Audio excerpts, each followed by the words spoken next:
Is chaos running your project or is it really the secret weapon? What if the disorganization you're dreading is the opportunity you need to innovate? Stop avoiding the chaos and start mastering it. You mind if I share a story with you? I remember the first time that I had taken over a disorganized project. You see, the project was handed over to me and it was handed off. The handoff was very improper. That should have been red flag number one. But anyway, I digress.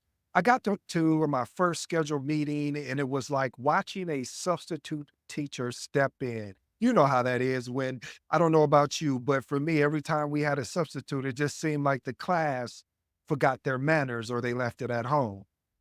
You see, and that's how I felt when I took over this project. And the meeting was truly a complete disaster because everyone acted like they had no clue of what the scope was about, the project schedule, any risk collected. And I'm like, let me be clear, family. I was so frustrated. No, scratch that. I was mad. I was mad because of the fact that I couldn't believe that this project was so disorganized and everything, but it was nobody was saying anything or complaining, even though I took it over, but I didn't ever hear anything from the project manager or anything of that nature. So I called my mentor and I told him what was going on. He let me vent for a while and he said, "Are you done?" And I said, Yeah." He said, "Well, this is why they hired you to solve the problem." I was like, "But the communication is bad. The project schedule only had a couple lines." And my mentor said again, "I thought you were done. You are the project manager, and some of the most important skill sets that are available and makes you great and exceptional basically is to lead, communicate, and solve problems. Yes, there are more soft skills like facilitation, like having the ability to manage properly, sales, etc. But right now, you need to solve the problem and communicate the problem effectively, then lead the team to execute on the problem." Family, the moral of the story is that I don't care what organization you go to, there are going to be some organizations that are so organized or I should say projects are so organized, and then there's going to be others that are not so organized. And that leads me to point number one. Understand that chaos is inevitable, meaning projects rarely follow a perfectly linear path.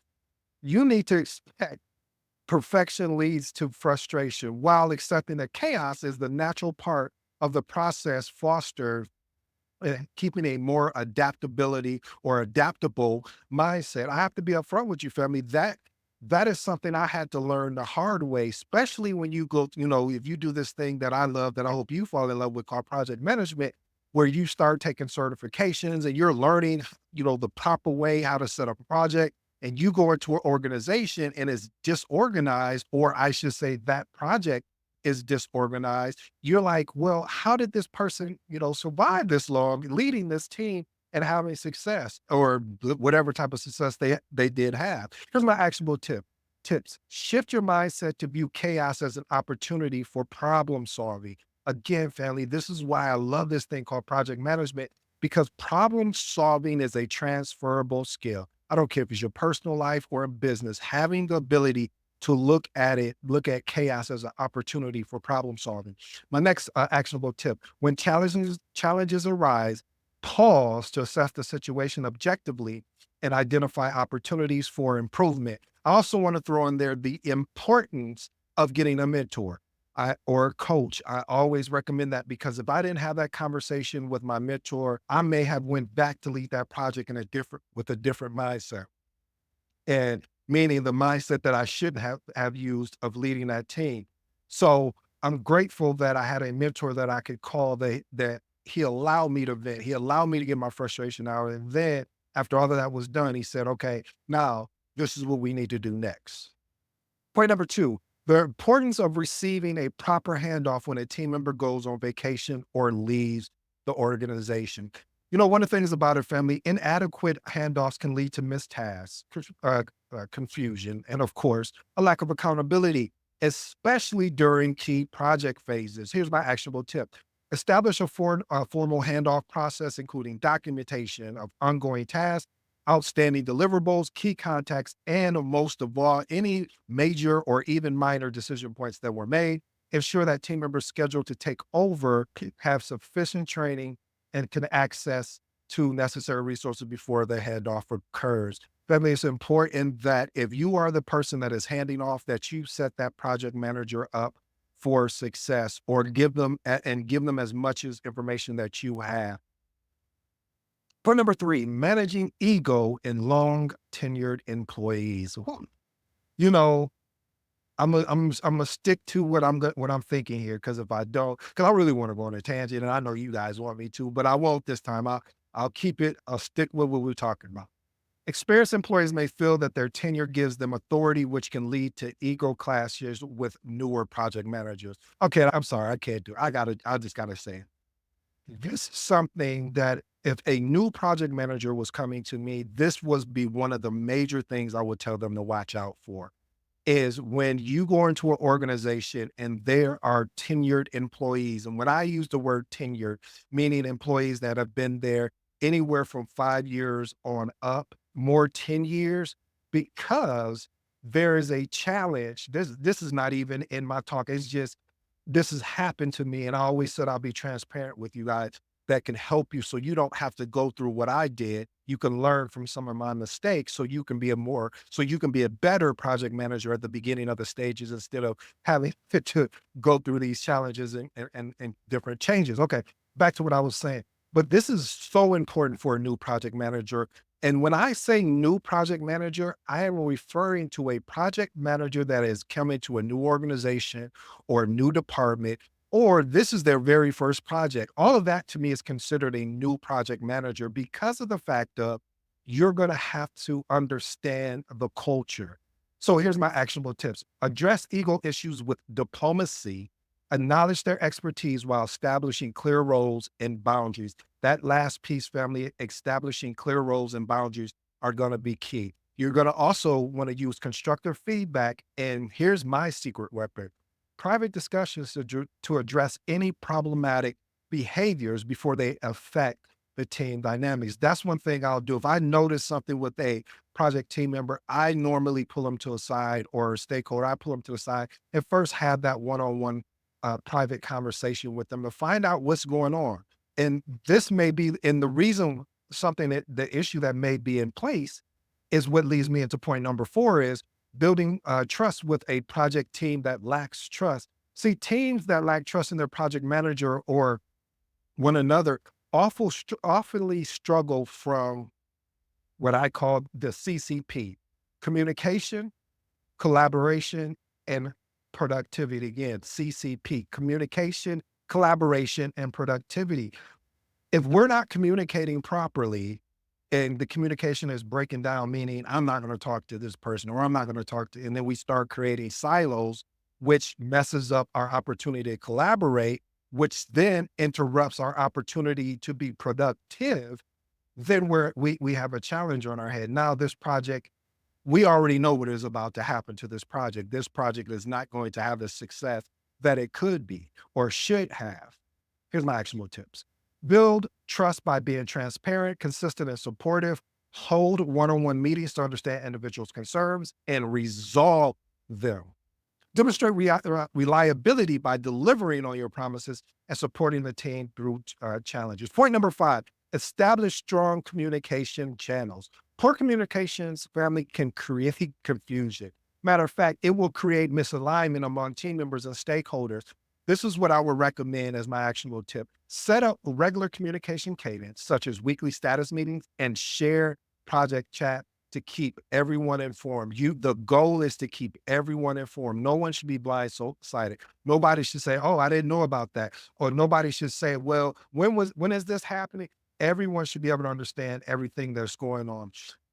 Point number six, communicate openly during chaotic times. One of the things I've noticed in this thing called project management, when things seem to get chaotic, people do not communicate. They go to their silos. They disband from the collaboration that was being effective, because it's so chaotic. This is where, as a project manager, if you don't learn anything else, this is when you could come in and really do exceptionally well.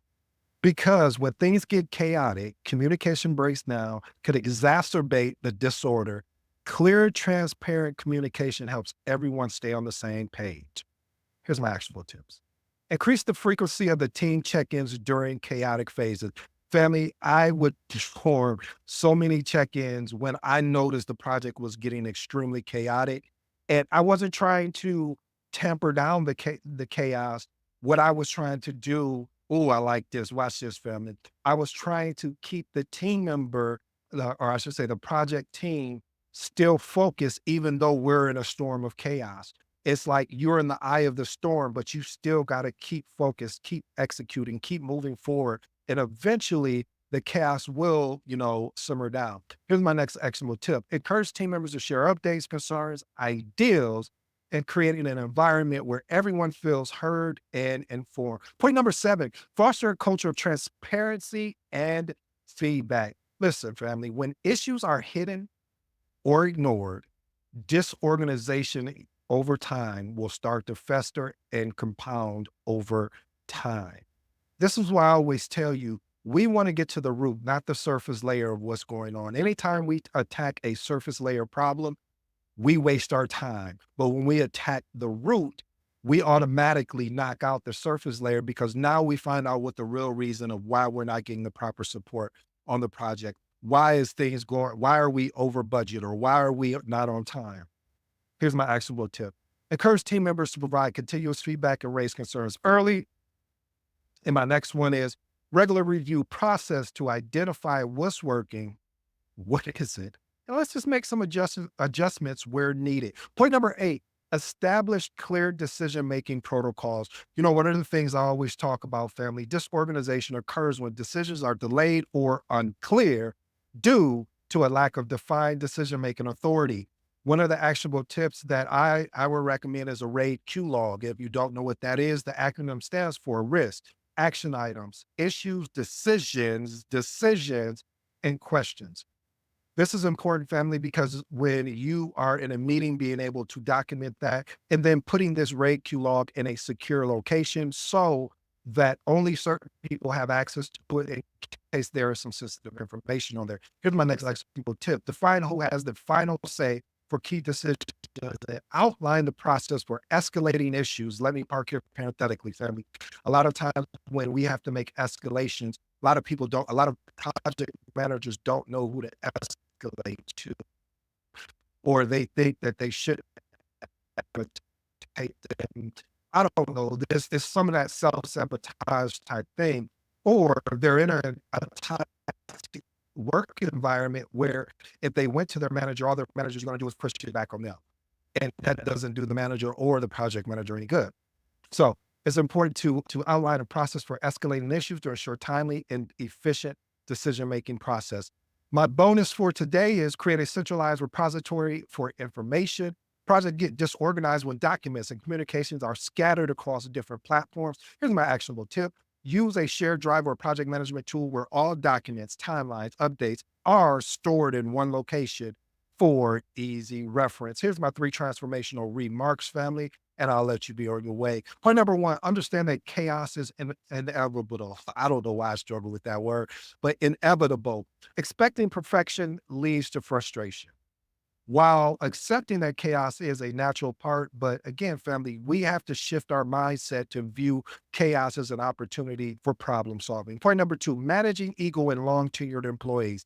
Listen, experienced employees, they sometimes feel that they have the authority, like, you don't know what's going on here. You don't know how to lead a project. And it's just one of those things, especially for my newer project managers, you guys are going to be up against until you start getting some small wins. And then they start developing trust in you and say, okay, uh, we believe this project manager knows what they're doing. Actual tip, address ego issues with diplomacy, acknowledge their expertise while establishing clear roles and boundaries. And my last and final tip, or I should say transformational remark, communicate openly during chaotic times. Family, do not try to hide. Be very transparent, be very open, be clear about in your communication. This allows everyone to stay on the same page.